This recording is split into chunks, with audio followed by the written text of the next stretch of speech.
ಜೈವಿಕ ಗೊಬ್ಬರ ಸೊರಗು ರೋಗಕ್ಕೆ ಬಳಸುವ ವಿಧಾನ. 200 ಲೀಟರ್ ನೀರಿನಲ್ಲಿ ವಿಫಾರ್ಮ್ ಮೈಕ್ರೋಬಿಯಲ್ ಕನ್ಸಾರ್ಟಿಯಾ 5 ಲೀಟರ್, ಬೆಲ್ಲ 2 ಕೆಜಿ, ಕಡಲೆ ಹಿಟ್ಟು 2 ಕೆಜಿ ಮಿಶ್ರಣ ಮಾಡಿ ನೆರಳಿನಲ್ಲಿ ಇಡಬೇಕು. ಮೇಲೆ ತೆಳುವಾದ ಬಟ್ಟೆಯನ್ನು ಹೊದಿಸಿ 48 ಗಂಟೆಯ ನಂತರ ಡ್ರಿಪ್ ಅಥವಾ ಡ್ರೆಂಚ್ ಮಾಡಬೇಕು. ದಾಳಿಂಬೆಯ ಸೊರಗು ರೋಗವನ್ನು ನಿಯಂತ್ರಿಸಲು ಪ್ರತಿ ತಿಂಗಳು ವಿಫಾರ್ಮ್ ಮೈಕ್ರೋಬಿಯಲ್ ಕನ್ಸಾರ್ಟಿಯಾವನ್ನು ಬಳಸಿ. ಮೊದಲ ತಿಂಗಳು ವಿಫಾರ್ಮ್ ಮೈಕ್ರೋಬಿಯಲ್ ಕನ್ಸಾರ್ಟಿಯಾ ಲಿಕ್ವಿಡ್ ಅನ್ನು ಬಳಸಿದರೆ ನಂತರದ ತಿಂಗಳಿನಲ್ಲಿ ವಿಫಾರ್ಮ್ ಮೈಕ್ರೋಬಿಯಲ್ ಕನ್ಸಾರ್ಟಿಯಾ ಪೌಡರ್ ಅನ್ನು ಬಳಸಬೇಕು. ಇದನ್ನು ಬಳಸುವ ವಿಧಾನ: 200 ಲೀಟರ್ ನೀರಿನಲ್ಲಿ 10 ಕೆಜಿ ವಿಫಾರ್ಮ್ ಮೈಕ್ರೋಬಿಯಲ್ ಕನ್ಸಾರ್ಟಿಯಾ ಪೌಡರ್, ಅದರ ಜೊತೆಗೆ ಬೆಲ್ಲ 2 ಕೆಜಿ, ಕಡಲೆ ಹಿಟ್ಟು 2 ಕೆಜಿ ಮಿಶ್ರಣ ಮಾಡಿ ನೆರಳಿನಲ್ಲಿ ಇಡಬೇಕು.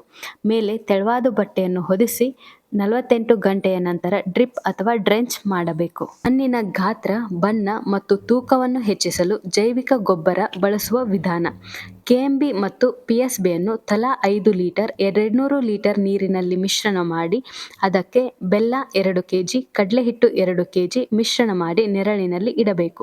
ಮೇಲೆ ತೆಳುವಾದ ಬಟ್ಟೆಯನ್ನು ಹೊದಿಸಿ 48 ಗಂಟೆಯ ನಂತರ ಡ್ರಿಪ್ ಅಥವಾ ಡ್ರೆಂಚ್ ಮಾಡಬೇಕು. ನಮಸ್ಕಾರ ರೈತ ಬಾಂಧವರೇ, ನಾನು Akshata, MSc horticulture, Vfarm supply chain private ಲಿಮಿಟೆಡಲ್ಲಿ ಕೆಲಸ ಮಾಡ್ತಿದ್ದೀನಿ. ನಾವೀಗ ನಮ್ಮ ದಾಳಿಂಬೆ ಸರಣಿಯ ಎರಡನೇ ಅನುಭವದ ವಿಡಿಯೋನ ಮಾಡೋಕೆ ಬಂದಿದ್ದೀವಿ. ನಾವಿವಾಗ ರೈತರ ಅನುಭವವನ್ನು ಕೇಳಕ್ಕೆ ಬಂದಿದ್ದೀವಿ. ಬನ್ನಿ ಅವ್ರ ಹತ್ರ ಮಾತಾಡೋಣ. ಸರ್ ನಮಸ್ತೆ. ಸರ್ ನಮಸ್ತೆ ಸರ್, ನಿಮ್ಮ ಕಿರು ಪರಿಚಯ ಮಾಡ್ಕೊಳ್ಳಿ ಸರ್. ನಂದು ಹೆಸರು ಜಸೀಮ್ ಬಾಗವಾನ್ ಮೇಡಮ್. ಹೊಸಕೋಟೆ ಊರ, ಜಿಲ್ಲಾ ಬಾಗಲಕೋಟೆ, ತಾಲೂಕು ಬದಾಮಿ. ಎಷ್ಟು ವರ್ಷದಿಂದ ವಿಫಾರ್ಮ್ ಪ್ರಾಡಕ್ಟ್ ನ ಬಳಸಕತ್ತೀರಿ ಸರ್? 3 ವರ್ಷ ಆಯ್ತು ಮೇಡಮ್. 3 ವರ್ಷ ಆಯ್ತು ಸರ್. ಸರಿ, ಮುಂಚೆ ಯಾವ ರೋಗ ಬಂದಿತ್ತು ದಾಳಿಂಬೆ ಗಿಡಕ್ಕೆ? ಸೊರಗು ರೋಗ ಬಂದಿತ್ತು ಮೇಡಮ್. ಸೊರಗು ರೋಗ. ಸರ್, ಎಷ್ಟು ಗಿಡ ಹೋಗಿದ್ದು ಸರ್ ಆ ಸೊರಗು ರೋಗದಿಂದ? 100 ಗಿಡ ಹೋಗಿದ್ರು ಮೇಡಮ್. 100 ಗಿಡ ಸರ್. ಸರ್, ನಿಮ್ಗೆ ಅದ್ರಿಂದ ಈ ವಿಫಾರ್ಮ್ ಬಗ್ಗೆ ನಿಮ್ಗೆ ಹೆಂಗ್ ಗೊತ್ತಾಗಿದ್ದು ಸರ್? ನಮ್ ಮಿಸ್ತ್ರಿ ಬರ್ತಾನೆ ಮೇಡಮ್. ಮೇಸ್ತ್ರಿ ಬರ್ತಾರೆ ಸರ್. ಅವ್ರ ಮೇಸ್ತ್ರಿ ಬಂದ್ ಏನ್ ಮಾಡ್ತಾರೆ ಸರ್? ಅವ್ರ ಮಿಸ್ತ್ರಿ ಬಂದ ಅವ್ರು ವಿಚಾರಿಸಿದ್ರು, ಗಿಡ ಬಾಳ ಹೊಂಟಾವ್, ಏನ್ ಮಾಡ್ಬೇಕಾ? ಹಾ ಸರ್.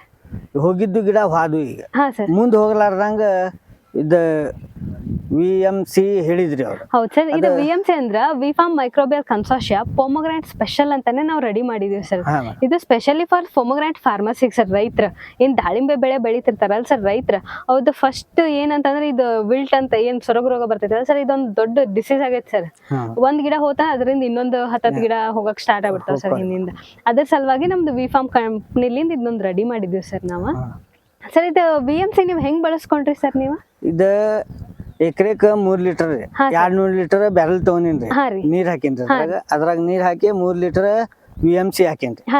ಹಾಕಿರಿ ಮೇಡಮ್. 3 ಕಿಲೋ ಕಡ್ಲಿ ಹಿಟ್ಟು ಹಾಕಿನ್ರಿ, 3 ಕಿಲೋ ಬೆಲ್ಲ ಹಾಕಿನ್ರಿ. 1 ವಾರ ನೆನೆ ಇಟ್ಟಿನ್ರಿ. ಮುಂಜಾನೆ ಸಂಜೆಗ್ ತಿರ್ಗಾಸ್ಬೇಕ್ರಿ. ಅವಾಗ ಆಗಿದ್ಮ್ಯಾಗ 1 ವಾರ ಬಿಟ್ರಿ 9ನೇ ದಿನಕ್ಕ ಡ್ರಿಪ್ಪಿಗೆ ಕೊಟ್ಟೇನ್ರಿ. ಡ್ರಿಪ್ಪಿಗೆ ಒತ್ತಿಸ್ಬಿಟ್ರಿ ಸರ್. Okay sir. ಮುಂಚೆ ನೀವು ಈ VMC ಐತಲ್ಲ ಸರ್, ಪೊಮೊಗ್ರಾನೇಟ್ ಸ್ಪೆಷಲ್ ನ ಇದನ್ನ ಹಾಕಕ್ಕೂ ಮುಂಚೆ ಹಾಕಿದ ನಂತರ ಗಿಡಗಳಲ್ಲಿ ಏನಾದ್ರು ಬದಲಾವಣೆ ಕಾಣಿಸ್ತೈತೆ ಸರ್? ಬದಲಾವಣೆ ಆಗೈತ್ರಿ ಸರ್. ಯಾವ ರೀತಿ ಚಿಗರ್ ಜಾಸ್ತಿ ಬಂದೈತ್ರಿ. ಚಿಗರ್ ಜಾಸ್ತಿ ಬಂದೈತೆ ಸರ್. ಅಂದ್ರೆ ಮುಂಚೆ ಕೊಳೆ ರೋಗ ಇತ್ತಂತಂದ್ರ ಇವಾಗ ಏನಾದ್ರು ಕೊಳೆ ರೋಗ ಕಾಣಿಸ್ತೈತೆ? ಇಲ್ಲ ಮೇಡಮ್, ಕಾಣಿಸಲ್ಲ. ಎಷ್ಟು ತಿಂಗಳಿಗೊಮ್ಮೆ ಬಳಸ್ತೀರಿ ಸರ್ ಇದನ್ನ VMC? ಇದ 3 ತಿಂಗಳಿಗೊಮ್ಮೆ ಬಳಸ್ತೀನಿ. ಎಷ್ಟು ವರ್ಷ ಆಯ್ತು ಸರ್ ಇದನ್ನ ಬಳಸಕ್ ನೀವು ಸ್ಟಾರ್ಟ್ ಮಾಡಿ? 3 ವರ್ಷ ಆಯ್ತು. 3 ವರ್ಷದಿಂದ ಬಳಸಕತ್ತೀರಿ ಸರ್. ಇದು ಆಕ್ಚುಲಿ ಖುಷಿ ಪಡುವಂತ ವಿಷಯನೇ ಸರ್. ನಾವು ಅಂದ್ರೆ ಇವಾಗ ಮಣ್ಣು ಸಡ್ಲಗೊಂಡೈತೆ ಸರ್ ಮುಂಚೆಗಿಂತ. ಬಿಳಿ ಇದು ಪ್ಲಾಂಟ್ ಗಿಡದ ಬೇರ್ಗಳೆಲ್ಲ ಹೆಂಗದ? ಚೆನ್ನಾಗಿದಾವ ಸರ್. ಬಿಳಿ ಬೇರ್ಗಳೆಲ್ಲ ಜಾಸ್ತಿ ಬಂದವ. Okay sir. ಅಂದ್ರೆ ಈಗ ವಿಫಾರ್ಮ್ VMC ಬಿಟ್ಟ ಮತ್ತೆ ಯಾವ್ದಾದ್ರು ಪ್ರಾಡಕ್ಟ್ ಬಳಸಿದಿರಿ ಸರ್ ನೀವು? KMB ಬಳಸಿನ್ರಿ, ಸೈಜಿಂಗ್ ಸಲಾಗ, ಶೈನಿಂಗ್ ಸಲಾಗ್ರಿ. ಹಾ ಸರ್. ಅಂದ್ರೆ PSB ಮತ್ತೆ KMB ಬಳಸಿದಿರಿ ಸರ್. ಯಾವ್ದ್ರ ಸಲುವಾಗಿ ಬಳಸಿದಿರಿ ಸರ್ ಇದನ್ನ? ಇದು ಸೈಜ್ ಶೈನಿಂಗ್ ಬರಲ್ಲ ಸರ್. Size shining. ಮುಂಚೆ ಏನಿತ್ತು ಸರ್? ಚಿಕ್ಕ ಸೈಜ್ ಬರವಲ್ದ್ರಿ. ಹಾ ಸರ್. ಮತ್ತೆ ಶೈನಿಂಗ್ ಬರಾಗತ್ತಿದ್ದಿಲ್ಲ ಮಾಲ್. ಶೈನಿಂಗ್ ಚೆನ್ನಾಗಿ ಬಂದಿದೆ. ಇವಾಗ ಮುಂಚೆ ಕಂಪೇರ್ ಮಾಡಿದ್ರೆ ಚೆನ್ನಾಗಿ ಬಂದೈತೆ ಸರ್. ಈಗ ಕಾಯಿ ಶೈನಿಂಗ್ ನು ಬಂದೈತೆ ಸರ್. ನಮಗೊಂದು ಯಾವ್ದಾದ್ರು ಹಣ್ಣು ಕಿತ್ತು ತೋರಿಸಬಹುದಾ ಸರ್ ಹೆಂಗ್ ಬಂದೈತೆ ಅಂತ? ತೋರಿಸ್ತೀನಿ ಬರ್ರಿ. ಹಾ ಸರ್, ತೋರಿಸಿ ಸರ್.